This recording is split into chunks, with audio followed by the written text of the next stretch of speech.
Hey there, welcome to the vlog. So today I want to cover something funny that I came across. In my job I come across a lot of standards. Sometimes these standards are how to do something, sometimes these standards are telling you how to measure something, sometimes the standards are telling you how to make something.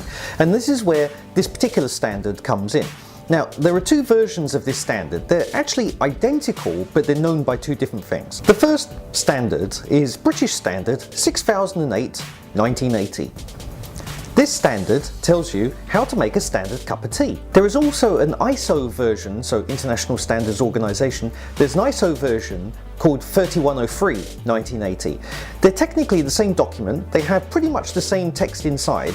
There's one small difference, however, that I noticed between the two of them. So the British BS 6008 document says that this is the standard way to make a cup of tea. The ISO version says these member countries have basically ratified this document, and then there's this one line that says, you know, there is a country that has expressed disapproval based on technical grounds, and that country is Ireland. So it made me wonder, what possibly could Ireland have a problem in if the document has been ratified by all these countries, including the United Kingdom, to do with making a cup of tea? Like, this just doesn't make any sense. It turns out that Ireland expressed their disapproval because the document says that if you're adding milk, you put the milk in first. I actually agree with Ireland on this one. No, you put the tea in first, then you put the milk in. So, yeah.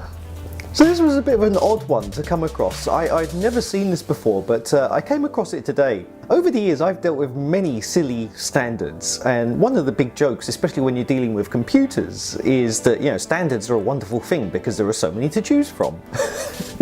But it's making something as simple as a cup of tea, and it's difficult to understand how this happened with this document because it basically lays out, here's how you measure your tea, here's how you prepare your water, here's the thing that you put it in, here's how you pour it, and yet somehow, even though there is a section that says how to prepare the tea without the milk, when it comes to putting the milk in, it says to put the milk in first. And yeah, I just totally agree with Ireland, you just don't do that. So anyway, that's it for today. Just a quick one. As you can hear, my voice is still a little bit off, so yeah, I'm just doing quick ones until I get my voice back properly. If you like these videos, thumbs up. If you don't like it, thumbs down. If you want to see more, please hit subscribe, and speak to you soon. Thanks, bye.